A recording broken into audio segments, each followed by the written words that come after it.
दोस्तों, ये कहानी पूरी तरह से काल्पनिक है और केवल मनोरंजन के लिए बनाया गया है।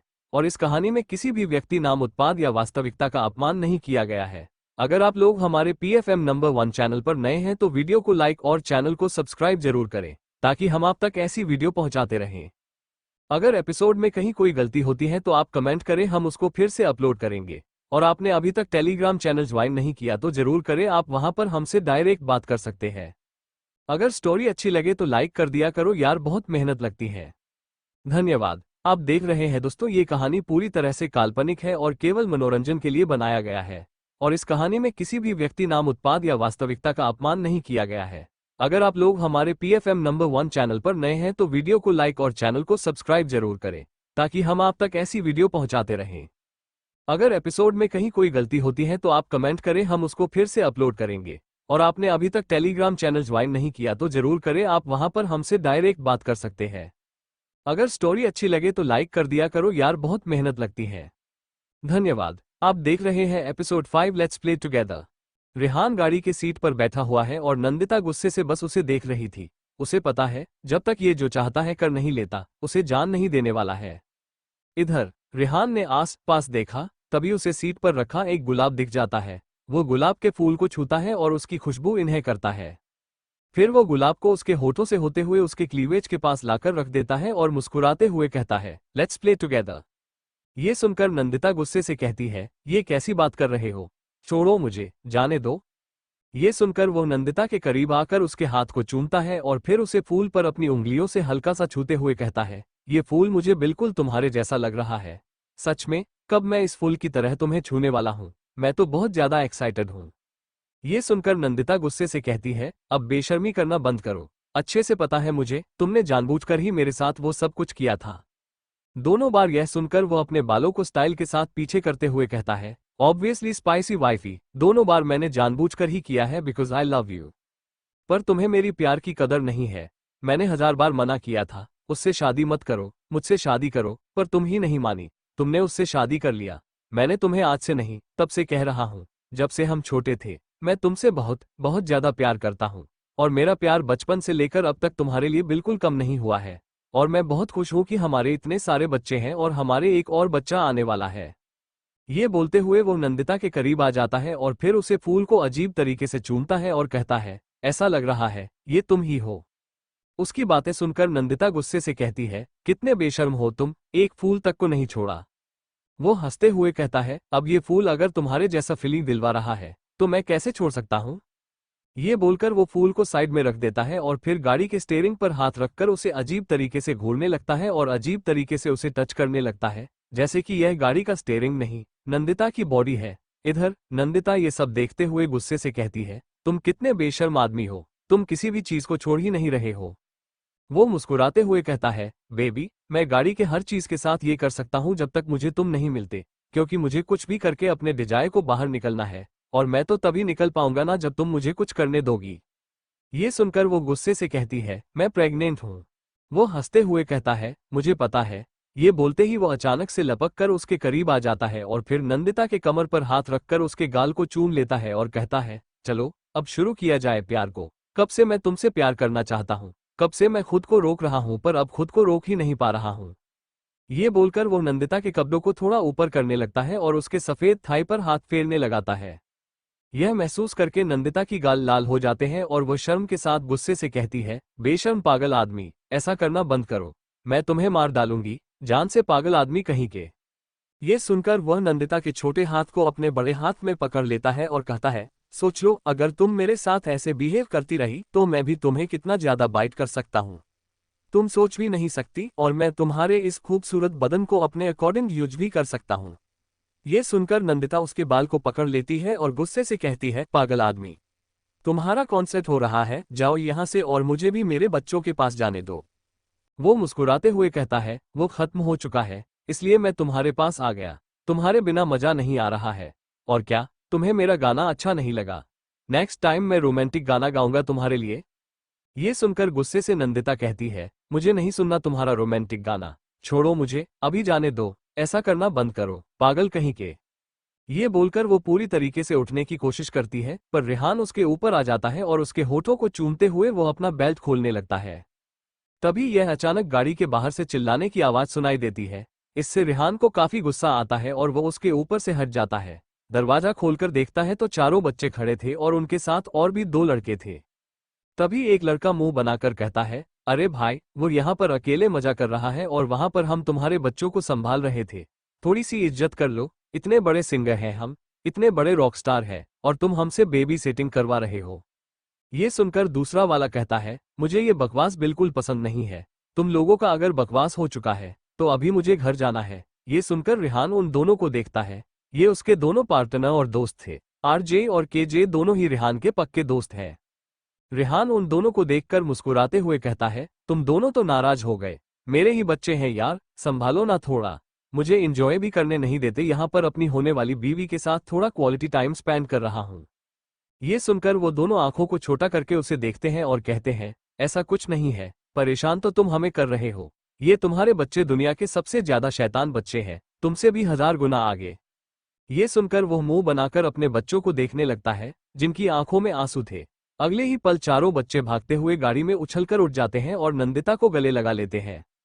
नंदिता अपने बच्चों को देखकर थोड़ी शांत हो जाती है और उनके सर को चूमने लगती है, क्योंकि वह भी अपने बच्चों के बिना नहीं रह सकती। उसने अपने बच्चों को बहुत ज्यादा याद किया। सच में, बच्चों के बिना एक पल भी वह नहीं रह सकती, क्योंकि उसे बहुत डर लगता है अपने बच्चों के लिए। पिछली जिंदगी में जो हुआ वो कभी भूल नहीं सकती और उसे एक और मौका मिला है। उसके पास उसके बच्चे हैं। अभी उसे अपने बदले को भी पूरा करना है और बच्चों को भी संभालना है। इधर आरजे यानी कि राजवीर और केजे यानी कि कुणाल दोनों ही उन्हें देख रहे थे। राजवीर खुद भी जबरदस्ती गाड़ी के अंदर उठता है और नंदिता के साथ फ्लर्ट करते हुए कहता है, अरे, अभी तक तुम्हारी शादी नहीं हुई इसके साथ? ये सुनकर वो कुछ देर तक रेहान को देखती है और कहती है, नहीं हुआ। अगले ही पल राजवीर उसे कसकर गले लगा लेता है और कहता है, मुझसे शादी कर लो, मुझे तुम्हारे बच्चों से कुछ भी प्रॉब्लम नहीं है। उसकी बातें सुनकर रेहान उसके गाल पर एक मुक्का मारता है और उसे दूर हटाकर खुद नंदिता को अपने करीब कर लेता है और कहता है, ये बस मेरी है, जाओ यहां से। ये सुनकर वो गुस्से से कहता है, तुम एक नंबर के पागल आदमी हो। एक दिन में इससे भी ज्यादा खूबसूरत लड़की को लॉन्ग तब तुम देखती रह जाओगे। ये सुनकर रेहान कहता है, हाँ हाँ, जो करना है कर, मेरी वाली से दूर रहो। दूसरी तरफ एक कमरे के अंदर एक औरत और एक आदमी दोनों एक दूसरे से लिपटे हुए थे। उस औरत ने व्हाइट नाइट ब्राउन पहना हुआ था और कमरे में कैंडल जल रही थी। वो औरत आदमी के ऊपर है और उसके होठों को छूते हुए मुस्कुराकर कहती है, बस एक बार उन दोनों को निपटा दो और फिर सारी प्रॉपर्टी हमारी, फिर हम दोनों एक दूसरे से शादी कर लेंगे। ये बोलकर वह अपने नाइट शूट के ऊपर वाले डोरी को खोल देती है और फिर वह आदमी उसके कंधे पर हाथ रख उसे अपने करीब खींच लेता है और उसके होठों को चूमने लगता है। वह औरत भी उसके किस में शामिल हो जाती है और वे दोनों एक दूसरे को पागलों की तरह किस करने लगते हैं। काफी देर तक किस करने के बाद वह आदमी औरत के कपड़ों को उतारने की कोशिश करता है और अपनी गहरी आवाज में कहता है, मैं और खुद को कंट्रोल नहीं कर पा रहा हूँ। अब मैं तुम्हें और गहराई से महसूस करना चाहता हूँ, प्यार करना चाहता हूँ। ये सुनकर वो हंसते हुए कहती है, तो मना किसने किया, करो ना। वैसे भी आज वो बुढ़ा नहीं आने वाला है, वो बाहर गया है मेरे बेटे के साथ, दोनों ही नहीं आने वाले हैं। आज पूरी रात हम प्यार कर सकते हैं एक दूसरे से। उसने इतना कहा कि बाहर से आवाज आने लगती है। इधर दरवाजे के बाहर अबीर के पापा खड़े थे। अबीर के पापा दरवाजा बजाने लगते हैं पर दरवाजा खुला ही नहीं, वो और तेज बजाने लगते हैं। दूसरी तरफ वो औरत गुस्से से हाथों की मुट्ठी बना लेती और कहती है, इसे तो मैं छोड़ने नहीं वाली। ये खुद को क्या समझता है, न जाने कौन आया है। तुम्हें कम करो, तुम अभी चले जाओ, शायद वही आए हैं, मुझे लग रहा है। तब ये सुनकर वह उनके होठों पर अपनी उंगली रखकर कहते हैं, पता है मुझे, इसलिए तो ऐसा हल किया था। ये सुनकर आशा मुस्कुराती है और कहती है, पर मुझे आपके साथ ही सुकून मिलता है, बहुत ज्यादा। और मुझे नंदिता और रेहान का कुछ करना है, उनके बाद ही तो सब कुछ ठीक होगा। और उनके बच्चों को हम कैसे भूल सकते हैं, उनके बच्चों को भी ठिकाने लगाना है।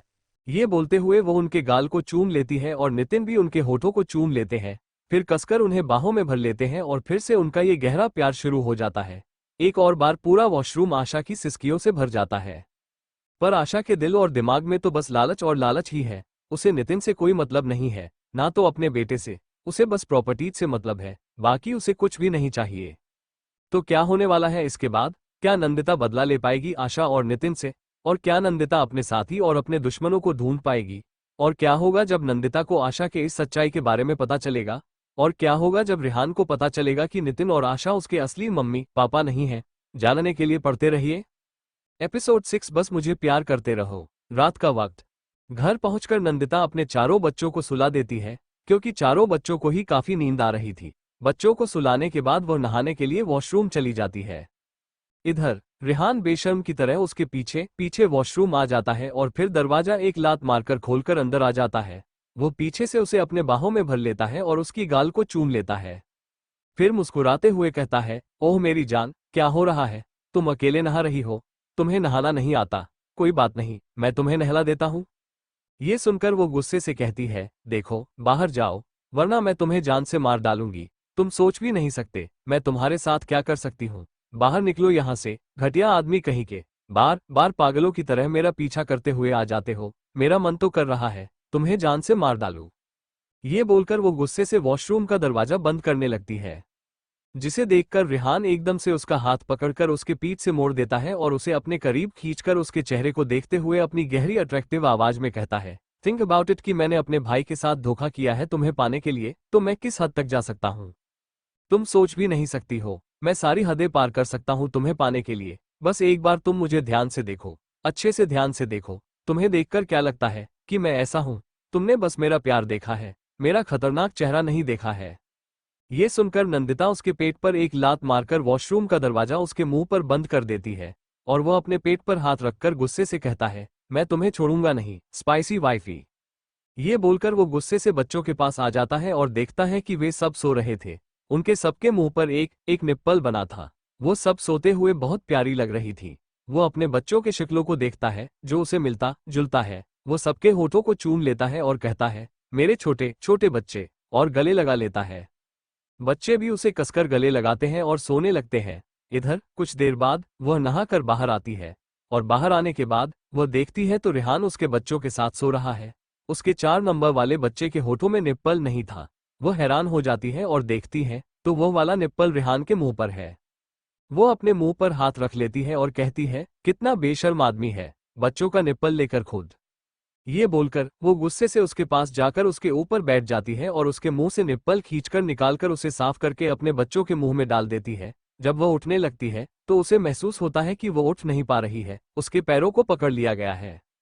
यह महसूस करके वो गुस्से से कहती है, छोड़ो मेरे पैरों को, ऐसा क्यों कर रहे हो? मेरे पैरों को क्यों नहीं छोड़ते? ये सुनकर वो मुस्कुराते हुए कहता है, नहीं, मैं नहीं छोड़ने वाला हूँ, चाहे कुछ भी कर लो। इतनी मुश्किल से मेरे हाथ आए हो और मैं तुम्हें छोड़ दूंगा, ये तो नहीं होगा बच्चा।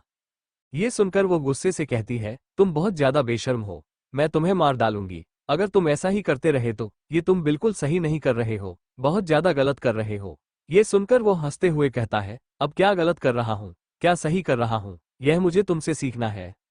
नंदिता को काफी गुस्सा आ रहा है, इसलिए नंदिता गुस्से से उसके मुंह पर मुक्का मार देती है और उसके जबड़े को पकड़ के कहती है, तुम सोच भी नहीं सकते, मैं तुम्हें मारकर यहाँ पर जिंदा गाड़ सकती हूँ इस जमीन में, और किसी को पता भी नहीं चलेगा। उनका रॉकस्टार कहाँ चला गया? बड़े आए मुझे परेशान करने वाले। मैं न किसी को नहीं छोड़ूंगी, बहुत खतरनाक हूँ मैं, तुम सोच भी नहीं सकते, मैं इतनी ज्यादा खतरनाक हूँ, मैं कुछ भी कर सकती हूँ, और अब तो मैं बिल्कुल रहम नहीं करूंगी किसी पर भी। ये सुनकर वो मुस्कुराते हुए कहता है, किसे रहम चाहिए? मुझे प्यार चाहिए।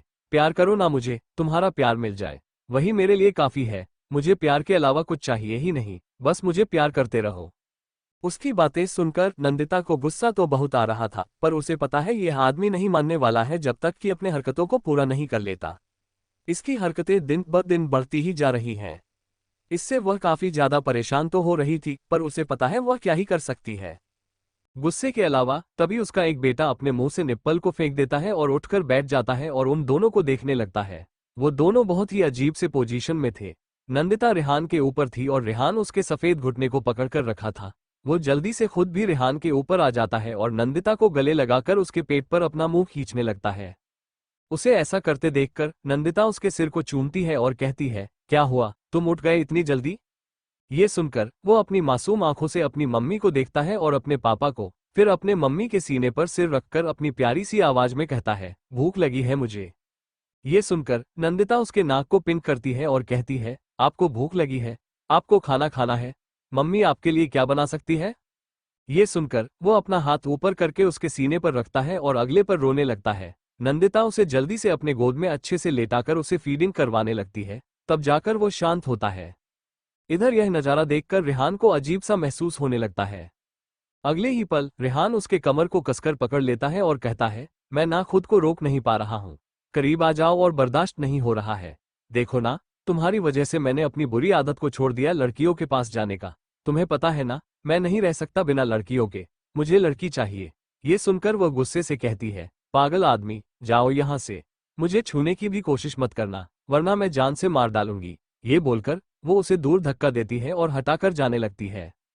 पर वो मुस्कुराते हुए कहता है, नहीं, मैं तुम्हें नहीं छोड़ने वाला हूँ, कुछ भी हो जाए, जान। ये सुनकर वो परेशान हो जाती है और कहती है, बच्चों को भूख लगी है, उन्हें फीडिंग तो करवाने दो। इतना भी क्या तुम्हें पागलपन का दौरा चल रहा है कि तुमने मुझे भी परेशान करके रखा है। ये सुनकर वो हंसते हुए कहता है, नहीं, तो मैं तुम्हें कहाँ परेशान किया है। ये बोलकर वो उसकी कमर को सहलाते हुए अपने हाथ को नीचे लाने लगता है। इससे काफी परेशान हो जाती है नंदिता और उसके ऊपर से जल्दी से उठ जाती है। वो अपने बच्चों को लेटकर खुद दूर चली जाती है और गुस्से से कहती है, मैं ना तुम्हें जान से मार डालूंगी, मैं तुम्हें नहीं छोड़ने वाली हूँ। दूसरी तरफ आशा नितिन को देखती है और कहती है, चलो अभी आपको जाना चाहिए ना, मैं काफी थक चुकी हूँ, अभी मुझे आराम करना है। ये सुनकर नितिन उसकी कमर को कसकर पकड़ के फिर से अपनी ऊपर बिठा लेता है और कहता है, नहीं, मैं अभी तुम्हें नहीं जाने देने वाला हूँ, अभी तो मुझे तुम्हें और प्यार करना है। मुझे तुम्हें प्यार करना कितना ज्यादा पसंद है, तुम्हें पता है ना। ये सुनकर वो गहरी गहरी सांस लेते हुए कहती है, हाँ, मुझे पता है, बहुत ही अच्छे से पता है तुम्हें मुझे प्यार करना कितना ज्यादा पसंद है। पर अभी ना, अपने पसंद को रखो और जो काम बहुत ज्यादा जरूरी है, मैंने जो बोला है वो अच्छे से करना, उसके बाद ही मेरे पास आना। ये सुनकर वो कहता है, अच्छा ठीक है, अभी मैं जा रहा हूँ, तुम अपना ख्याल रखना और सो जाना। वो कहती है, ठीक है, अभी मैं थक चुकी हूँ, अब मैं सोना चाहती हूँ। ये बोलकर वो उसके ऊपर से हट जाती है और एक तौलिए लेकर अपने बदन पर लपेट लेती है और बाहर चली जाती है। आशा को जाते हुए देखकर नितिन पास में रखे अपने फोन को हाथ में लेता है और किसी को कॉल करके कहता है, काम शुरू कर दो, मैं आ रहा हूँ, मुझे मेरी जान के लिए वो सब कुछ करना है जो वो चाहती है। ये बोलकर वो फोन काट देता है और बाहर चले जाते हैं तैयार होकर। इधर आशा जो सोने का नाटक कर रही थी, उसके जाने के साथ ही उठकर तैयार होकर बाहर निकल जाती है। बाहर गाड़ी लेकर कोई इंतजार कर रहा था, वो उसके साथ गाड़ी में बैठ जाती है और फिर दूसरी जगह पर निकल जाती है। वो एक बड़ी सी हवेली थी, वो उसके साथ उसे हवेली में चली जाती है। फिर उसके साथ उसके कमरे में आ जाती है और कहती है, ये तुम्हारा घर है, काफी ज्यादा अमेजिंग है। ये सुनकर वो मुस्कुराकर कहता है, नहीं, उतना भी नहीं है, बस काम चलने जितना है। वो हंसते हुए कहती है, बहुत जल्दी हम शादी करने वाले हैं। आशा की बात सुनकर वो कमर से आशा को पकड़ लेता है और कहता है, चलो आज शादी कर लेते हैं। ये सुनकर आशा कहती है, नहीं, अभी नहीं कर सकती हूँ। आशा की बात सुनकर वो मुस्कुराते हुए कहता है, ठीक है, तो सुहागरात तो मना ही सकते हैं ना, शादी से पहले सुहागरात। मुझे पता है तुम्हें कोई प्रॉब्लम नहीं है ना, तुम्हें कोई प्रॉब्लम नहीं है ना शादी से पहले सुहागरात मनाने में। वो हंसते हुए कहती है, भला मुझे क्या ही प्रॉब्लम हो सकती है, मुझे कुछ भी प्रॉब्लम नहीं है, ये तो मेरे लिए काफी अच्छी बात है, शादी से पहले सुहागरात। ये सुनकर वो आदमी एकदम से आशा को बिस्तर पर फेंक देता है और आशा भी अपने कपड़ों को खुद ही उतार देती है। वो अपने हाथ को बना लेती है और वह आदमी अपने बेड को साइड में फेंककर उसके पास आकर उसके ऊपर लेट जाता है और उसके होठों को चूमने लगता है। वो दोनों भूखे की तरह एक दूसरे के होठों को चूम रहे थे, पर उन दोनों को ही पता नहीं था कि कोई कमरे के बाहर ध्यान से उन दोनों को देख रहा है, क्योंकि विंडो खुला हुआ था। वह ध्यान से देख रहा था उन दोनों को और उनका ये सब रिकॉर्ड भी कर रहा है। इधर आशा उस आदमी को पागलों की तरह पकड़ के अपनी गहरी आवाज में कहती है, I want to FHCK you all night long.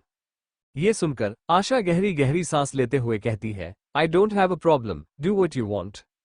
ये सुनकर वो हंसते हुए कहता है, ऐसा लग रहा है मुझसे ज्यादा तुम्हारे अंदर भूख है, और इतना भूख है कि तुम मेरे अलावा और भी कई सारे आदमियों के साथ सो सकती हो। ये सुनकर आशा उसके होठों पर उंगली रखकर कहती है, नहीं बेबी, तुम ही हो मेरा सच्चा प्यार, मैं तुम्हारे अलावा किसी और को सोच ही नहीं सकती हूँ, मैं बस तुम्हारे साथ एंजॉय करती हूँ क्योंकि मुझे तुम्हारे साथ अच्छा लगता है, तुम जैसा सुकून मुझे कोई दे ही नहीं सकता है। ये सुनकर वह आदमी हंसते हुए कहता है, और वो बुढ़ा भी नहीं दे सकता है ना, उसे बुढ़े में इतनी एनर्जी कहाँ है, वो तुम्हें दे पाएगा। इतना सुकून मैं ही तुम्हें बस इतना सुकून दे सकता हूँ, मेरे अलावा कोई नहीं दे सकता है इतना सुकून तुम्हें। ये सुनकर वो हंसते हुए कहती है, हाथ में अच्छे से पता है तुम्हारे अलावा मुझे कोई इतना सुकून दे ही नहीं सकता है, बस तुम ही दे सकते हो मुझे इतना सुकून, और भी देते जाओ मुझे सुकून। ये सुनकर वो आदमी उसे होठों पर उंगली रखकर कहता है, but baby this is not comfort, this is called lust. ये सुनकर वो हंसते हुए कहती है, आई डोंट केयर। दूसरी तरफ यह अपने कमरे में बैठे लाइव देख रही थी नंदिता जूस पीते हुए। वो जूस को पीते हुए इसे लाइव देखते हुए मुस्कुराकर रहती है। सच में तुम्हारे अंदर इतनी ज्यादा हवस है क्या? जब तुम्हारे पति के हाथ में ये लग जाए, तुम्हारे प्यार में पागल तुम्हारा पति, जो तुम्हारे लिए कुछ भी कर सकता है। सच में वो कितना पागल है तुम्हारे प्यार में, और तुम अपनी हवस में, पैसों की हवस, जिस्म की हवस, न जाने और कितने टाइप का हवस है तुम्हारे अंदर। तुम्हें तो अपनी बेटी की भी परवाह नहीं। ये बोलते हुए वो मुस्कुराती है। तभी अचानक उसे महसूस होता है कि किसी ने उसके कमर को कसकर पकड़ लिया है। वो थोड़ी घबरा जाती है और अपनी आंखों को ऊपर करके ऊपर देखती है, तो रेहान मुस्कुराते हुए उसे देख रहा था। वो जल्दी से फोन को दूसरी तरफ कर लेती है और ऑफ कर देती है। उसे डर लग रहा था कि क्या रेहान ने इसे देखा। अगर रेहान ने इसे देख लिया तो प्रॉब्लम हो जाएगा। इधर रेहान मुस्कुराते हुए उसका फोन अपने हाथ में दे देता है और कहता है, क्या देख रहे हो? मुझे भी दिखाओ ना। बहुत ही अच्छी सी आवाज आ रही थी, जो आवाज 5 महीने पहले मेरे कान में भी आ रही थी। ये सुनकर वो घबराते हुए कहती है, नहीं, तुम ये कैसी बकवास बातें कर रहे हो? फोन दे दो मेरा। ये सुनकर रेहान कहता है, मैं तभी दूंगा जब मैं देख लूंगा तुम क्या देख रही थी। शायद तुम्हें देखने में ज्यादा मजा आता है करने से ज्यादा। तुम चाहो तो मेरे साथ प्रैक्टिकल कर सकते हो, मुझे कोई प्रॉब्लम नहीं है। ये सुनकर नंदिता गुस्से से उसके गाल पर एक मुक्का मार देती है और अपना फोन ले लेती है और कहती है, मैं तुम्हें मार डालूंगी एक दिन। अगर तुम्हारी हरकतें ऐसी ही रहीं और अगर तुम ऐसा ही करते रहे तो मैं शादी भी नहीं करूंगी तुमसे। ये सुनकर वह बनाकर कहता है, इतनी सी बात का इतना बड़ा पंगा बनाने की क्या जरूरत है? मुझे लगा कि तुम रोमांस देख रही हो, इसलिए सोचा कि तुम्हारे साथ रोमांस किया जाए, क्योंकि तुम्हारा मन भी कर रहा है। तो क्या होने वाला है इसके बाद? क्या होगा जब आशा की सच्चाई सबके सामने आ जाएगी? और क्या होगा जब नितिन को आशा के बारे में पता चलेगा? और अगर नितिन को आशा के बारे में पता चल गया तो वह क्या करने वाला है आशा के साथ? और क्या नंदिता अपना बदला ले पाएगी? जानने के लिए पढ़ते रहिए। एपिसोड 7 टॉक्सिक और दुनिया का बेशर्म डैडी। नंदिता बस गुस्से से रेहान को देख रही थी और रेहान मुस्कुराते हुए उसे देख रहा था। नंदिता गुस्से से उसे देखते हुए फोन उसके हाथ से छीनकर वहां से भाग जाती है। उसके भागने के साथ ही रेहान के चेहरे के एक्सप्रेशन एकदम कठोर हो जाते हैं और वो अपने फोन को निकालकर कुछ देर तक देखता है, फिर वहां से चला जाता है। दूसरी तरफ नंदिता अभी अभी कमरे में आई थी, तभी अचानक एक लड़की भागती हुई उसके पास आकर उसे गले लगाकर रोने लगती है। उसे देखकर नंदिता हैरान हो जाती है और कहती है, जेनी, तू यहाँ पर क्या कर रही है?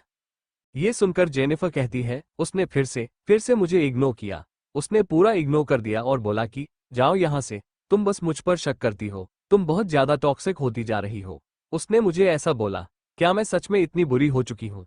इतनी टॉक्सिक हो चुकी हूँ? क्या तुम्हें मैं टॉक्सिक लगती हूँ? ये सुनकर नंदिता उसके गाल पर हाथ रखती है और गुस्से से कहती है, उसकी इतनी हिम्मत! उसने ऐसा कहा, उसे मैं बिल्कुल छोड़ने नहीं वाली हूँ। और तुम क्यों उसके लिए रो रही हो? तो मैं उसके लिए बिल्कुल रोने की जरूरत नहीं है। तुम एंजॉय करो पार्टी में, जाओ। मैंने सारा इंतजाम कर दिया है। और मैंने तुम्हें क्या बताया था? तुम उन्हें इंपॉर्टेंट समझो जो तुम्हें समझते हैं, क्योंकि कदर उसकी ही की जाती है जो कदर करता है, ना कि जो इग्नोर करता है, डिप्रेशन में डाल देता है, एंजाइटी में डाल देता है। मत करो उनकी कदर। मेरे पास अभी मेरे 4 बच्चे हैं और एक और बीवी आने वाला है। मैं बहुत खुश हूँ। मेरे लिए अब दुनिया में सबसे ज्यादा इंपॉर्टेंट मेरे बच्चे हैं और मुझे लगता है तुझे शादी कर लेना चाहिए। ये बोलकर वह मुस्कुराती है और उसकी बातें सुनकर जेनिफर शर्माते हुए कहती है, ये कैसी बात कर रही हो? मैं उसे छोड़कर किसी और से प्यार नहीं कर सकती हूँ। मैं बस उससे प्यार करती हूँ। ये सुनकर नंदिता उसे कमरे में ले जाती है और फिर अपना एक ड्रेस निकालकर उसे देती है और कहती है, पहन लो इसे। वह हैरान हो जाती है और कहती है, कैसी बात कर रही हो? नंदिता कहती है, नहीं, ठीक है, मैं खुद जाकर पहन रही हूँ। ये बोलकर वह बहुत जल्दी जल्दी वहां से निकल जाती है और कपड़े बदल लेती है। कपड़े पहनने के बाद वह बाहर आती है और जेनिफर को नंदिता देखती है। तो वह बहुत खूबसूरत लग रही थी व्हाइट कलर के फ्रॉक में। नंदिता उसके गाल पर हाथ रखकर कहती है, चलो अब जाकर एंजॉय करो और बिल्कुल अफसोस मत करना। तुम्हें बहुत एंजॉय करना है। वैसे भी तुम्हें नहीं सोचना है उन सब के बारे में। तुम्हें अच्छे से पता है क्या तुम्हें करना चाहिए, क्या नहीं करना चाहिए उनके बारे में। मत सोचो, एंजॉय करो, लाइफ को खुलकर जियो, जो कि तुम्हें करना है, ये तुम्हारे लिए सबसे ज्यादा जरूरी है। ये सुनकर वह मुस्कुराती है और कहती है, ठीक है, मैं ऐसा ही करूंगी। उसके बाद वह वहां से चली जाती है और नंदिता उसके जाने के बाद एक गहरी सांस लेकर अपने फोन को हाथ में लेकर बाहर आती है और मुस्कुराते हुए इस वीडियो को देखती है और कहती है, अब देखो झूठी घटिया औरत, तुम्हारे साथ क्या करती हूँ। मुझे अपने बच्चों की मौत का बदला तो तुमसे लेना ही है। इस बार मैं तुम्हें नहीं जाने देने वाली हूँ। पिछली बार तुम बच गई थी, तुमने इमोशनली मुझे फंसा लिया था, पर अब नहीं। अब बिल्कुल इमोशन काम नहीं करेगा। ये बोलकर वह मुस्कुराते हुए अपने कमरे में आ जाती है और देखती है कि उसके चारों बच्चे सो रहे थे। अभी भी सोते हुए बहुत प्यारे लग रहे थे। वह उनके पास आकर उनके सर को एक एक करके चूम लेती है और उसके ऐसा करने से सारे बच्चे उठ जाते हैं। उठकर उसे गले लगा लेते हैं।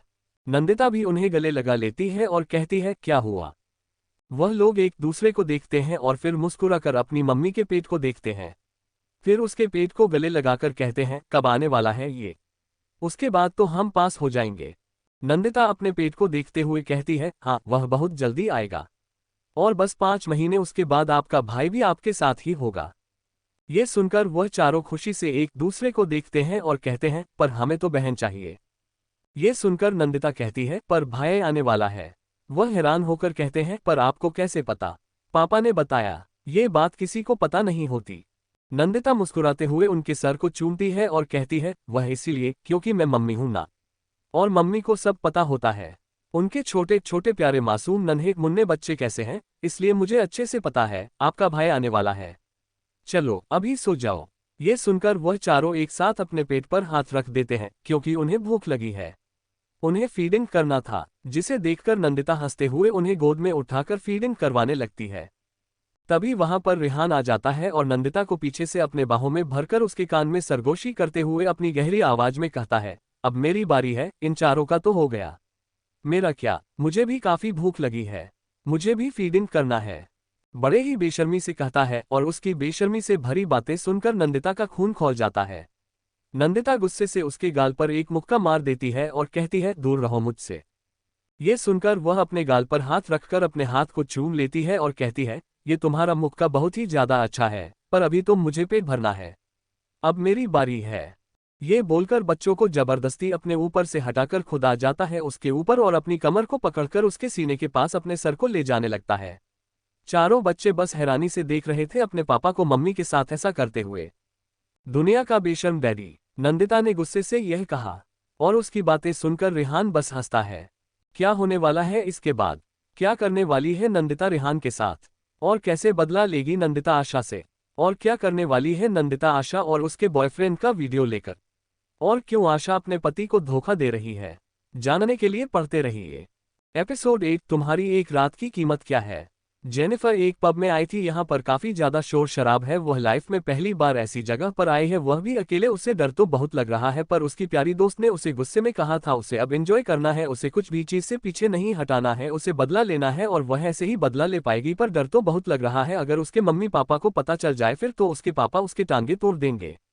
ये सोचकर वह परेशानी से अंदर आ जाती है। तभी अंदर उसे आसपास कुछ लड़के दिखते हैं जो काफी हैंडसम थे और उनके ही बीच में एक और जाना पहचाना चेहरा दिखता है उसे। वह था कुणाल का, मतलब कि केजे का, इसका सबसे पसंदीदा रॉकस्टार। वह कितनी बड़ी फैन थी इसकी, यह सोचकर वह शर्मा जाती है और अपने मन में कहती है, ये यहाँ पर क्या कर रहा है, मुझे थोड़ा शर्मा रहा है, क्या मुझे इससे बात करना चाहिए। नहीं नहीं, मैं धोखा नहीं दे सकती हूँ उसे, कभी ना कभी तो उसे मेरी कदर हो ही जाएगी। वह कब तक मेरे साथ ऐसा करेगा, मुझे अभी इतना नहीं सोचना चाहिए। उद्धरण चिन्ह। ये सोचते हुए वह बार काउंटर के पास जाकर बैठ जाती है। उससे थोड़ा दूरी बनाकर दूसरी तरफ वहां पर एक लड़का और एक लड़की भी आई थी। वह लड़का उससे लड़की को एक जगह पर खड़ा कर देता है और कहता है, जान मैं अभी आ रहा हूं, तुम कहीं मत जाना। ये बोलकर वह लड़का बाहर काउंटर पर आता है और एक सफेद पाउडर एक बार काउंटर में जो आदमी था उसे देते हुए कहता है, यह इस ड्रिंक में मिला दो और उस लड़की को दे देना। ये बोलकर वह अपने साथ आए उसे लड़की की तरफ इशारा करता है और फिर उसे काफी सारा पैसा दे देता है और कहता है, मैं थोड़ी देर में आ रहा हूं, तब तक अपना काम अच्छे से कर लेना, इसके बाद और भी पैसे मिलेंगे तुम्हें। ये बोलकर वह वहां से चला जाता है और फिर वह बार काउंटर वाला ड्रिंक तैयार करने लगता है। थोड़ी देर बाद वह ड्रिंक तैयार करके उसके अंदर वह डाल देता है सफेद पाउडर और फिर पीछे मुड़ता है। इधर वहां पर ही जेनिफर खड़ी थी, उसने अपना ड्रिंक ऑर्डर दिया था और उसका ड्रिंक उसके पास में ही रखा था, पर वह ध्यान नहीं देती, वह दूसरे वाले को ही उठा लेती है जिसमें उस सफेद पाउडर को मिलाया गया था।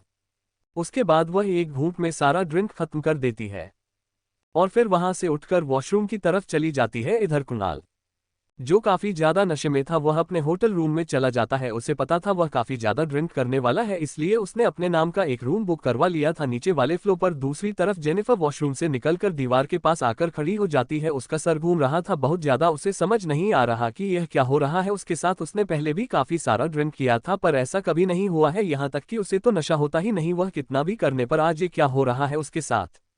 ये सोचकर वह परेशान होते होते दूसरे ही कॉरिडोर पर चली जाती है और उसकी हालत इतना खराब हो चुका है कि वह ठीक से देख भी नहीं पा रही है सामने में कुछ। तभी उसे एक दरवाजा दिखता है, वह से खोलकर अंदर चली जाती है और अंदर जाकर वह नीचे गिर जाती है। दूसरी तरफ कुणाल जो अपने पेट के बाल आंखों को बंद करके लेटा हुआ था, उसे कान में कुछ आवाज आता है पर वह उठने की हिम्मत नहीं करता, वह वैसे ही लेटा रहता है।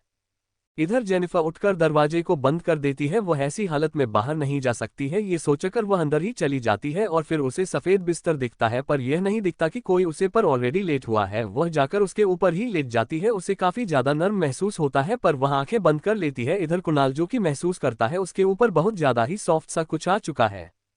महसूस करके वह अपनी आंखों को खोल देता है और फिर एकदम से उठकर बैठ जाता है तो उसके ऊपर से बिस्तर पर गिर जाती है जेनिफर और गहरी गहरी सांस लेने लगती है और उसकी ऐसी गहरी गहरी सांस है मदहोश करने लगता है। कुणाल को लाइट ऑन करता है और देखता है उसके सामने एक अप्सरा जैसी खूबसूरत लड़की है।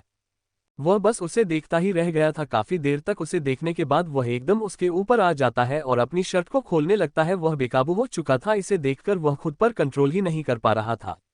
इधर जेनिफर जिसे कुछ भी पता नहीं था क्या हो रहा है क्या होने वाला है, वह चुपचाप वैसे ही लेती रहती आंखों को बंद करके। अगले दिन सुबह जेनिफर अपनी आंखों को खोलती है पर उसे अपने पूरे बदन में खासकर अपने लोअर बॉडी में सबसे ज्यादा दर्द हो रहा है। तू अपने पेट पर हाथ रखकर उठकर बैठ जाती है और बिस्तर के दूसरे किनारे देखी है जहां पर एक लड़का लेटा हुआ है। वह कुछ देर तक उसे देखते हैं और तभी रोने लगती है कि उसके साथ यह क्या हो गया है और उसकी रोने की आवाज सुनकर कुणाल उठ जाता है और उठकर बैठकर उसे देखने लगता है और गुस्से से कहता है, रो क्यों रही हो तुम। उसकी गुस्से से भरी आवाज सुनकर जेनिफर काफी ज्यादा डर जाती है और डर से सहम जाती है और उसे चुप हो जाता देखकर कुणाल भी शांत हो जाता है और कुणाल को शांत देखकर वह चिल्लाते हुए कहती है, तुमने मेरे साथ जबरदस्ती किया है, मैं तुम्हें जेल में भिजवाऊंगी, मैं तुम्हें बिल्कुल नहीं छोड़ूंगी। उसकी बातें सुनकर कुणाल को इतना गुस्सा आता है कि कुणाल उसकी कलाई पकड़ के कसकर उसे अपनी तरफ खींच लेता है और फिर उसे अपने करीब लाकर उसे एकदम से अपने नीचे कर लेता है और उसके जबड़े को पकड़कर कहता है, देखो तुमने जो किया नशे की हालत में किया, मैंने जो किया नशे की हालत में किया, तुम्हें इतना सोचना नहीं चाहिए और अगर तुम मुझ पर इल्जाम लगाना चाहते हो तो मैं तुमसे जबरदस्ती नहीं किया, तुमने अपनी मर्जी किया है। पर कोई बात नहीं, अगर तो फिर भी मुझे बदनाम करना तो मैं फिर से सब कुछ दोहराता हूँ, इस बार में जबरदस्ती कर देता हूँ, उसके बाद मुझे अफसोस नहीं रहेगा कि तुमने बिना गलती पर मुझे जेल में डाल बदनाम कर दिया, सब कुछ फैलाना धमकाना। उसकी बातें सुनकर जेनिफर को और डर लग जाता है पर वह और कुछ कह पाती। कुणाल उसकी कलाई को पकड़ के उसके होठों को पागलों की तरह चूमने लगता है। वह इतना ज्यादा भयंकर तरीके से ऐसा कर रहा था, कोई भी लड़की हो वह डर से मर ही जाए। वह उनके भेड़िए की तरह उससे नोच रहा था, उसके साथ वह सब कुछ कर रहा था।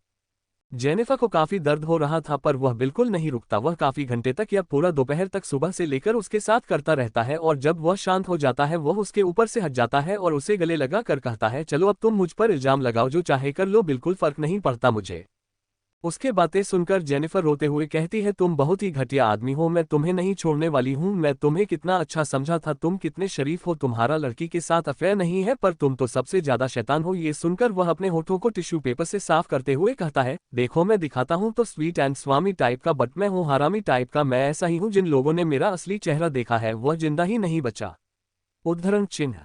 ये सुनकर वह गुस्से से कहती है, ठीक है मैं किसी को नहीं बताने वाली हूं, ना तुम किसी को हमारे वन नाइट स्टैंड के बारे में किसी को बताओगे, तुम किसी को भी नहीं बताओगे हमारे इस वन नाइट स्टैंड के बारे में।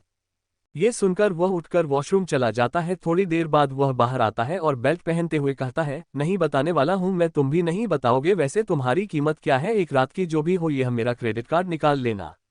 उद्धरण चिन्ह।